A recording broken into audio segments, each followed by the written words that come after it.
Здесь принимают. Без сознания не видите, что ли?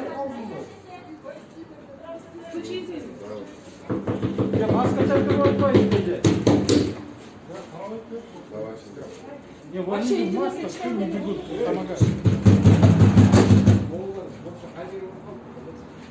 Господи.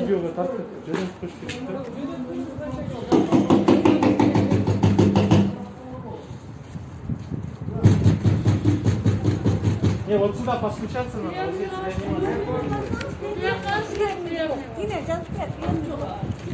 Я сразу берем.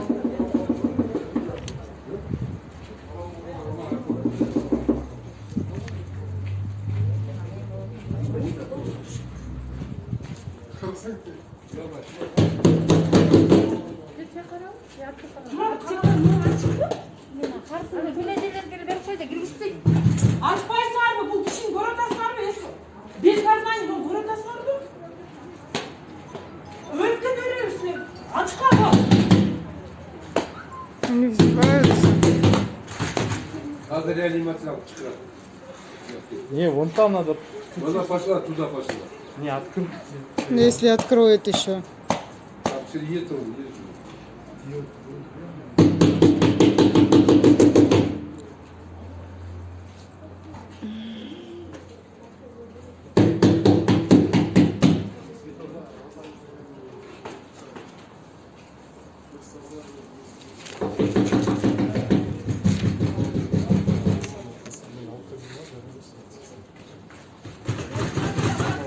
Реанимация.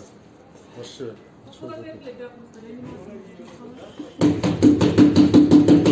Просто не открывают. Он полгода там.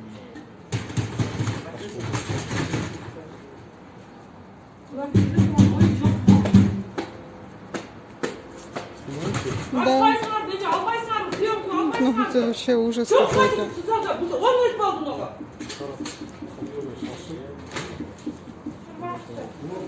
On yıl ötü gitti. Alpaysınlar mı? Biz boş oynayacağız. Traktada oynayacağız.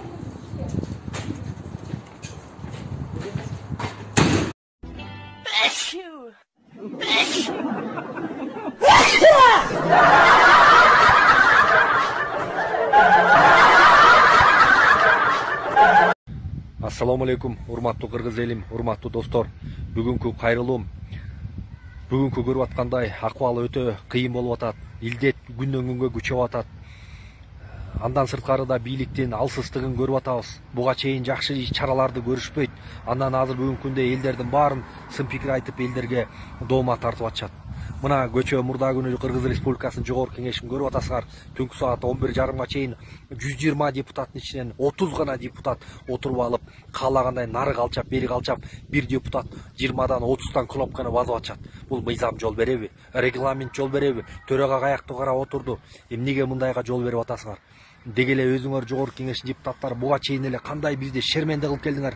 Эки ооз сөздү сүйлөй албайсыңар, жазып берген нерсени окуй албайсыңар. Уят кылып келдиңер. Жаңылбаган жак, чалынбаган туяк жок дейт. Бирок бир жолу жаңыл, эки жолу жаңыл. Но мамлекетти шерменде кылбадыңар силер. Кайсы бетиңер менен ушул сөз эркиндигине, ушул кечирип койгула мени, жанагы аялды чыгарып алып, кайра ошол мыйзамды өткөрдүңөр. Уят да. Канча деген 60тан ашык мыйзамды өткөрдүңөр. Уят да. Эмне үчүн силер түнкү саат 11:30 чейин башка маселелерди көтөрбөйсүңөр? Буга чейин мына коронавирус деген илдет күндөн күнгө күчөп атат. Эмне үчүн ошону чогулуп алып күчүү талкуулабайсыңар? Эмне үчүн ошого даярдыкларды буга чейин көргөн жоксуңар? Эмне үчүн бүгүнкү күнгө чейин чек ара маселесин карабайсыңар? Бүгүнкү күндө чек арада жашаган биздин бир туугандарыбыз жандардын ооздоруна тиштеп жашап атышат. Эмне үчүн жайыттарды чыргылып атасыңар? Эмне үчүн маселелерди чечпей атасыңар? Тоолуу региондордо электр энергия тармагында кандай чоң проблемалар бар? Кандай авариялык состоянияда мектептер бар контейнерде окуган? Көгөрүп кеткен авариялык состоянияда бала бакчалар бар. Канча жылдан бери бала бакча салынбай келаткан региондор бар. Эмнеге ошону ойлонбойсуңар? Айтса эле жаман көрөсүңөр. Мына 30дан ашык өкмөт кетти. Эмнеге жетиштик биз? Бүгүнкү күндө Кыргызстандын тышкы карызы мына акыркы карантинде акча алган акчалар менен чогулуп 5 миллиард долларга чукул карызыбыз болду. Муну ким төлөйт? Ким ойлонот? Азыр жаңы төрөлгөн бала 3 күнүн ичинде чыкканда туулганы жөнүндө күбөлүк алат. Ошо күбөлүк алганда эч наристе, эч күнөөсү жок наристеге $800 ашык доллар моюнда карыз илинип атат. А жеген ким, ичкен ким, бирөөнүн артын жалаган ким, бирөөнү аталап апалаган ким, саткан ким, Кудайдан коркпогон ким, тендерлерди жеген ким, налогтон жеген ким, таможнядан жеген ким? Силерсиңер. Карапайым калк эмес. Кимдин 10 квартира тамы бар, кимдин кабат этаж үйлөрү жана башка жерлерде укмуш бизнестери бар, кычыраган маштелери бар. Ким? Карапайым элде жок. Карапайым эл бүгүнкү күндө жандардын ооздоруна байлап, жандарын байлап коюшуп, кредит деген балага кабылып, азыр мына кредиттерин төлөй албай, соодалары болбой өтө кыйналып атат. Аны ким айтат? Эмне үчүн түнкү саат 11:30 чейин элдин кредити жөнүндө сүйлөбөйсүңөр? Кредитин кантылып кутулуп беребиз деп. Эмнеге сүйлөбөйсүңөр? Эмне үчүн мигранттарыбыз четте жүрөт? Ошо канча деген жүздөгөн мигранттар мына бүгүнкү күнгө чейин кире албай, чек араларда ачка ооруп атышат. Аларды эмнеге ойлоп койбойсуңар? Башка мамлекеттер бир жаран үчүн эмне деген чараларды көрүп, эмне деген иштерди кылып атат. Айтса биз жаманбыз. Бул ким болду экен? Мунун артында ким турат деп. Биздин артыбызда эл турат, Кудай турат. Чындыкты айтканда чындык чыркырап кала берет экен. Урматтуу бийлик, эсиңер барда этеңерди жыйгыла. Эмне үчүн ушу бүгүнкү күнгө чейин 300 гана үй бүлө, ошолор гана силер гана тайраңдайсыңар. Башы ооруган оорун өлбөйт дейт. Силер маселе болбосо, проблема болбосо, башыңарда кредит болбосо, балдарыңардын баарын чет мамлекеттерде 20 000, 30 000 доллар төлөп, контракт төлөп окутуп атасыңар. Эмне үчүн биздин балдар биякта ушинтип авариялык состоянияда болгон мектептерде, бала бакчада окуш керек? Биз дагы ошого татыктуубуз. Бийликтин ээси ким? Бийликтин ээси карапайым эл. Биз болбосок мамлекеттин казнасын ким толтуруп атат? Бизге окшогон жеке ишкерлер аспы көппү көрсө көл болот дегендей мамлекеттин казнасын толтуруп аткан биз. Ошол аспы көппү? Канча деген салыктарды, канча деген таможенный пошлиналар биз төлөп атабыз. Ошолорду силер толугу менен жеткирбей атасыңар. Мамлекеттин канын соруп атасыңар. Мамлекеттин ичинде жашап аткан майып, мунжулар, жетим жесирлерге келген ырыскылардын баарын соруп атасыңар. Бир күн келет, Кудай таламдын алдына жооп бересиңер. Ошон үчүн 300 гана үй бүлө жыргап атасыңар. Баягы эле куда сөөк, бала бакча, балалар, өкүл балдар, бажалар силер эле ойлоп атасыңар, кайра келебиз, акча менен урабыз, элдин добушун сатып алабыз, эл эмне алданат деп. Кудайдын бетин ара кылсын. Мен толугу менен ишенем, мен болбойн депутат. Бирок Кудайым буйрса, алтын муунубуз чыгып келатат. Артыбызда илимдүү, билимдүү балдар бар, шумдук балдар бар, иштин көзүн билген эжелер бар, байкелер бар, ошолор болот. Кудайым буйрса, үнүбүздү, добушубузду сатпайлы. Урматтуу туугандар, буйрса баары жакшы болот. Үнүбүздү, добушубузду сатпайлы, ушул арамдарга, арам нерселерге аралашпайлы, арамдарды албайлы. Кудай таламдын алдында жооп берчү булар күн келет. Булар саткындар. Бүгүн көрдүңөрбү, бийликке ким келсе, ошолордун болгон жерин жалап атышат. Бийликтен ал кетсе аны жемелеп атышат. Кудай жеткирсин, урматтуу достор.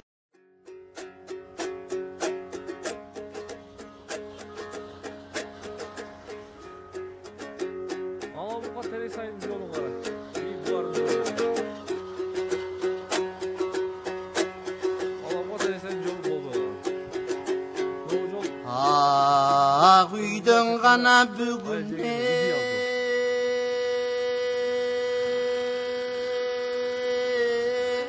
пайда жоқ. Ақындың іші шу екен, айтқандан бөлек айда жоқ. Кеткенінен да пайда жоқ, келгенінен да пайда жоқ. Кең келе суқпайт ел уғат, бүгінге ішті ғанаң айтамайда жоқ.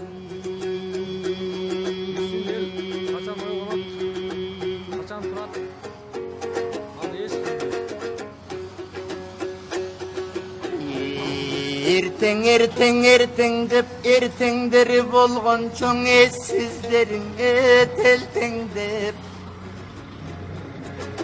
Қошомат менен күн көргөн, қоқүй күндөрдү ким көргөн. Араң деп, анан деп, Ananın anan bolgon çoğ adamdın başın adam cep. Adaldın gana başın aram cep. Yalan karızlar menen gün görgün. Bizdey katı gün gana elde kim görgün.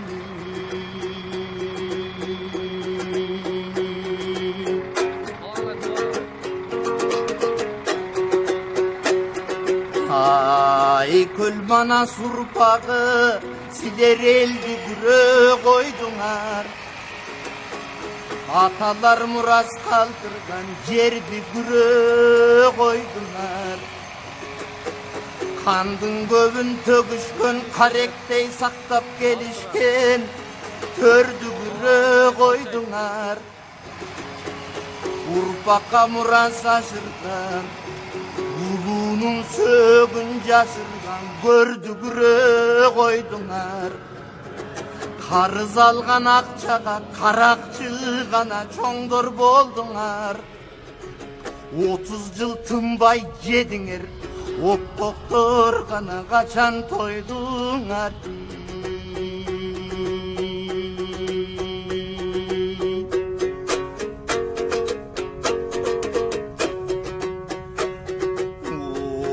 Oyulup tüşkür çirikter, okşoşup kanan alıp yediңер.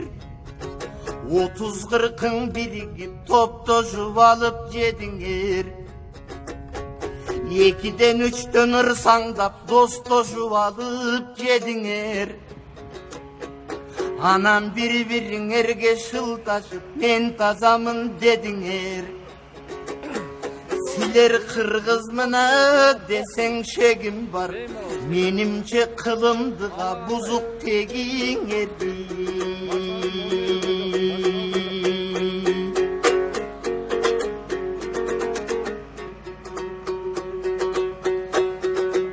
Almagandan çarçabas, jağın arganan o sıngırlar. Başkaga tibey kesirip başыңды jutup tıngırlar. Gimişen etsilerge kişi bolboy kurgurlar. Geçekin Abdükerim Sıdıkıp yerdin kanı vurgurlar. Abdurrahmanıp Yusuf'tay şerdin kanı vurgurlar. Teңир tonun aydanbay tentip bir ganan ölgür kuzgunдар.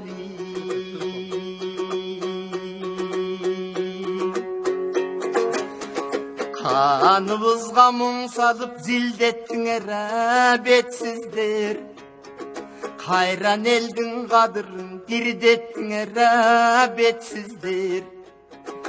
İkibizge muң kılıp zildettiңер betsizler. Yişenimin kırgızdın girdettiңер betsizler. Parlament dep jıyılgan azır topko kaldık işembey. Paraga gözü jaynagan sotko kaldık işembey. Ağıp kirgen aram pul, ağıp çıkkan aram pul, posko kaldık işembey.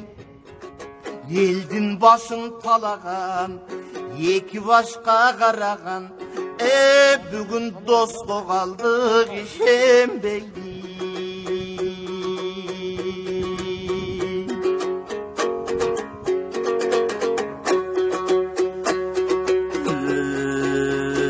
Göçöden kim baykuş, öksüp bire turgana el baykuş. Öksügün eldin aytam dep öpkölөгөн men baykuş. Ökçöp ökçöp koңşuga ötüp жаткан жер байкуш. Өзү Урматтуу кыргызстандыктар, урматтуу кыргыз элим, оорунун күчөгөнүнө карабастан эч ким коркпоңуздар. Бул грипптин эле оор түрү деп элестетели. Коронавирус деп элестетпестен, грипптин оор түрү деп элестетип, кантип биз үй шартында жана амбулаторно кандай лечение алышыбыз керек, бир аз айта кетейин. Демек, сөзсүз түрдө маскаңыздарга мен мына спрейди төгүп салып эле чисто спирт куюп алдым. 96 градус чисто спиртти куюп эле ушул спирт абдан жакшыдан берди. Эмне үчүн? Себеби деген вирус бул жирорастворимый вирус деп коет. Бул майдан капталган. Ама эмнеде эрийт? Май спиртте эрийт, май щелочте эрийт. Ошон үчүн мен кантип сактанып атам? Караңыздар. Чисто эле спрейдин ичине спиртти куюп алып эле мына. Пациент деген көп келип атат. Тагам ушуну дышать этем. Мына ушул спиртти дышать этем. Спирт кайра түгөсө эле, эми бир аз жөтөлдүр. Спирт кайра түгөсө эле, кайра эле спиртти себем. Көрдүңүздөрбү? Ушул спирт менен дем алып гана мен сактанып атам. Спирт ичине дем алганда жөтөлтөт, эч нерсе эмес. Андан тышкары мен комнатаны сөзсүз түрдө ысырыктап атам. Сөзсүз түрдө ысырыктаңыздар. Эми вирус ошо азыр вирус жир майдан капталган үчүн спиртте щелочтурат.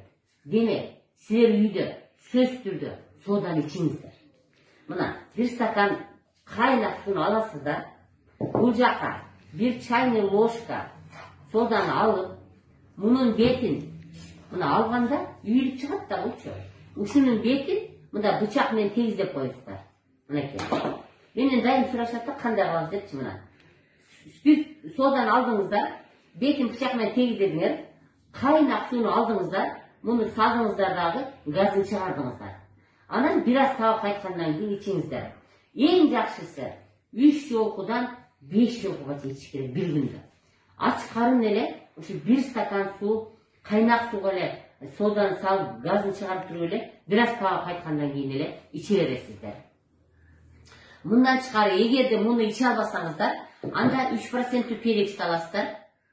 Мындан 10 тамчыдан тамчылатып, тоже 3 малбы, 4 малбы, 5 мал, только ач карынга да сода ичесиздер, ач карынга да перекс ичесиздер. Муну соданды ичкенден кийин, перекс ичкенден кийин 40 мүнөт 1 сааттан кийин тамактанасыздар. Эгерде аппетитиңер жок болгон болсо, анда бир гана суу иче бергиле. Сууну да кайнак ысык ичиш керек. Май демек ысык жерде эрийт, спиртте эрийт, содада эрийт, перексте эрийт. Эми мындан тышкары кирсамынды сөзсүз аласыздар. Сөзсүз түрдө кирсамынды алып, мурнуңардын ичин тез кирсамын менен неме кылып турасыңар. Шыбап турасыңар. Дезинфекция кылып турасыңар. Сөзсүз кирсамын менен мурнуңдун ичин шыбап турасыздар. Эми мен ооруп калбаш үчүн мен өзүм гидрокарбонат натрия деген аптечный форма чыгат. Соданын аптечный формасы бар. Мен ушуну алып атам. Эми оору жугуп калбаш үчүн ары салыш керек да. Мен соданы иче албайм. Мен үчүн неприятно. Ошон үчүн мен тамырдан гидрокарбонат натрия, соданы гидрокарбонат натрия, соданы алып атам. Эми сактанганым эле мына ушул эшиктен кирип келсе эле колуна спирт чачам. Өзүмдүн колума спирт чачам. Так, сөз түрдө мына ар 2 мүнөттө эле мен мына спиртти маскама чачам. Жөтөлсөм дагы тагынам. Пациенттин сыртына да чачам. Өзүмдүн сыртыма да чачам. Мына ушинтип гана сактанып отурабыз. Мындан башка айла жок туугандар. Эми грипптин түрү бул коронавирус кандай болуп өтүп атат? Бул деген сөз түрдө жит билбей калышы мүмкүн адам, дан билбей калышы мүмкүн, температура түшүп, үшүшү мүмкүн, температура чыгып ысысы мүмкүн, баш ооруйт, ичи жүрүп кетиши мүмкүн, алы куруйт, аппетит жок, шалдырайт, тамак кычышат, жөтөл, кургак жөтөл көп болот. Анан кийин дагы бир нерсе айтып, ушул симптомдордун бирөө эле болгон болсо бүттү мен айткан капельницаны сөзсүз түрдө алсаңыздар тез эле жакшы болуп кетесиздер. Эми кандайча биз коронавирус өпкөдө жокпу бар экенин билиш үчүн сиз мына дем аласыз. Дем чыгарбастан 10 секундка чейин чыга алсаңыз, анда сизде легкий формасы. Эгерде сиз 5 секундка чейин чыдап, 5 секундтан жөтөлгөн болсоңуз, анда сизде средний формасы болуп калат. Эгерде сиз дегендере жөтөлсөңүз, анда сизде тяжелый формасы болуп калат. Демек, азыр эми кандай капельница коюп атабыз? Сөзсүз түрдө 400 граммдык физрастворго, натрий хлорго, сөзсүз түрдө гормон кошуп атабыз. Средний болсо 2 ампула, легкий болсо 2 ампула, средний оору болсо 3-4 ампула, тяжелый болсо 5 ампулага чейин дексаметазон кошуп атам физрастворго. Аскорбиндик кислотаны сөзсүз түрдө легкий среднийине карабастан 4 ампуладан кошуп атам. Температура болуп же чыйрыккан болсо, же üşүгөн болсо, анальгин димедроду кошуп атам. Биринчи күнү ушинтип ушуну коюп капать этип атам. Экинчи күнү уже температура түшүп калгандан кийин анальгин димедродун ордуна кальций хлорду коюп, кальций хлор же кальций глюконатты кошуп, ошо менен капать этип атам. 3 күндө, 5 күндө адамдар жакшы болуп калып атат. Эми больницага азыр мына бүгүн видеого чыкты. Менин агам больница албай коюп аябай кыйналды, анан каза болуп калды деп атат. Эми каза болуп калганга чейин күткөнгө болбой туугандар, мен айткан нерсени жасай бериңиздер. Кийимден медсестра тууганы бар болсо, срочно чакырып капельницаны алыңыздар. Кайсы жерде спирт кетип калсын кичине. Кайсы жерде капать этип болсо, сөзсүз түрдө ошол жерден барып капать этиңиздер. Суюктукту сөзсүз көп ичиңиздер. Только суюктук, ысык нерсеге гана вирус өлөт. Спиртке вирус өлөт, щелочка вирус өлөт. Щелочь бул перекис, сода, кирсамын. Теге капельница. Мындан тышкары кирсамын менен тез колуңарды жуугула, жана мурунду кирсамын менен чылаңыздар. Эми колуман келгенче, урматтуу кыргыз элим, ушуну айтып турайын, оорубаңыздар, эч ким оорубасын. Кудай таалам бизден ушу сыноодон тезирээк алып чыгып кетсин. Жаш балдарга этият болуңуздар. Суббота, воскресенье үйгө деп атат, эч жака чыкпаңыздар. Эгерде ушул симптомдорду, ушул кыйналган нерсени билип калсаңыздар, скорыйлар келбесе, тааныштарды таап, капельницаларды алып, тезирээк айып кеткениңиздерге мен өтө ынтызар элем. Саламатта калыңыздар. Өчүрөңбү? Өчүрөт да. Өчүрдүңүзбү? Кыргызстанда марттын аягынан тарта карантин жарыяланып, өзгөчө абал киргизилген. Апрелде көп мекемелер, ишканалар ишин токтотуп, миңдеген, миллиондогон жарандар ишсиз калып, айлык албай отуруп калды. Ишкер, соодагерлер банкротко учурады. Жогорку кеңештин депутаттары деле кыйратып иштегенин көргөн, уккан деле жокпуз. Апрелде 2-3 эле жолу жыйынга чогулушуптур. Аппарат каттоон ачкыла. Каттоо жүрүп жатат, каттоодон өтүңүздөр. Бирок айлыктарды кадимкидей эле алып турушкан. Апрелде бүт өлкө карантинде отурганда жогорку кеңеш 38 миллион 850 миң сом сарпташкан.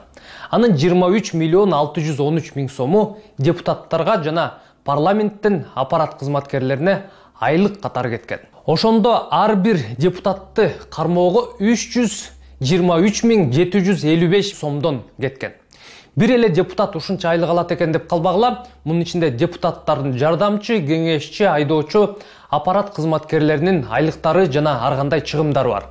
Бирок бир депутатты кармоого ушунча каражат кетет. Депутаты совсем оборзели. Алго ал май айдагы баарыбыз карантинде отурдук. Бишкекте 25 майдан тартып эле айрым ишканалар эшигин ачып иштеп башташты. Бирок жогорку кеңеш дагы тынбай иштептир. Чыгашасы көбөйүп кеткиче.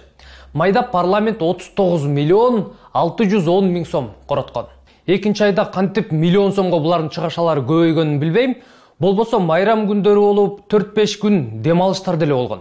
Ошентип эл ачка отурганда булар кадимкидей эле айлык алып жүрүшкөн. Жалпы жогорку кеңештин 1 жылдык бюджети 750-800 миллион сомго чейин жетет. апарат сапарат жан жөөкөрлөр шоопурларын кошкондо бир депутатты 1 жыл кармап туруу үчүн 6,5 миллион сом кетет. Мен эсептеп көрдүм. Бир депутатты кармоого кеткен акчага жөнөкөй канча кызматкерге айлык төлөсө болот. Орточа айлык бизде 17 000 сомдун ар жак бер жагы. Ошондо бир депутатка кеткен акча 30-35 кишинин айлыгына жетет экен. Мисалы, жогорку кеңеште иштеген кызматкерлер депутаттарды кошкондо 700дөй адам иштейт.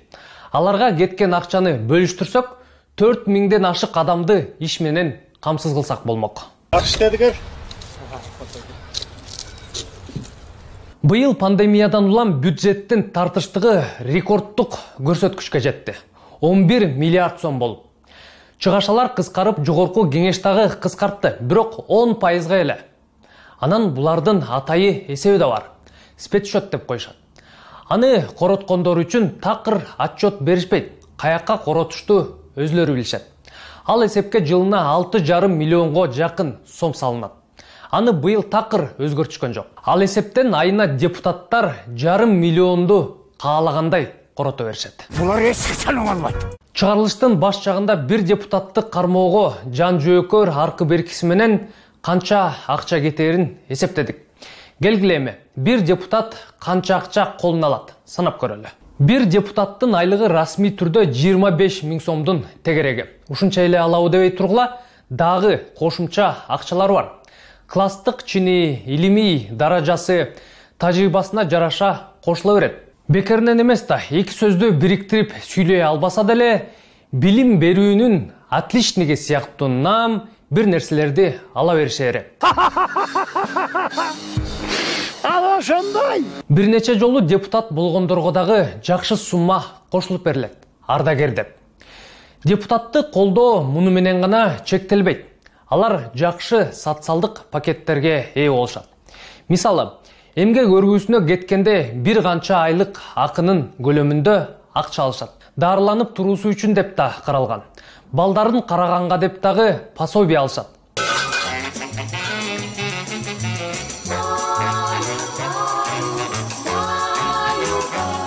Ай сайын күнүмдүк чыгымдарга деп бир депутатка 40 000 сомдон да бөлүнөт. Кагаз, ручка, бензини, телефонуна, майда чүйдөсүнө деп. Депутаттар кышка даярданып алсын деп, маселен, кыям кайнатып, салат жасап, бадыраң, помидор туздап алсын үчүн 35 000 сомдон берилет. Депутат болгондон кийин чет өлкөлөргө дагы чыгыш керек. Өлкөнү кыдырып, шайлоочулар менен жолугуп атышпайбы жума сайын? Иш сапарларга күнүмдүк чөнтөгүнө коротуучу акча деп дагы каралган. Ага жылына болжолду 30 миллион сом кетет. Эми көрдүңөр да канча акча алышарын. Эмне эле депутат болуп жулунат десе, ушундай экен да. А мындай шабашкаларын айтпай эле коелу. Буга чейин журналисттер алар кантип кошумча акча табышарын жазып келишкен. Что? Я говорю, кто не работает, тот ест. Учись, студент. Ошентип 2010 жылдан бери 10 жылдын ичинде жогорку кеңештин депутаттарын кармоого бюджеттен 7 миллиард сом кеткен. Миллион эмес, миллиард.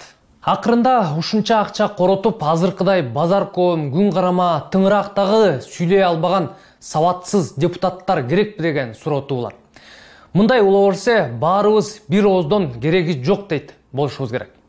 Бирок эгерде татыктуу иштеп, өкмөттү көзөмөлдөп, президентке бийликти толук өткөрүп бербей, эл үчүн иштеген парламент болсо, анда башка кеп. Ушуну менен чыгарылышты жыйынтыктайм. Аман туруңуздар.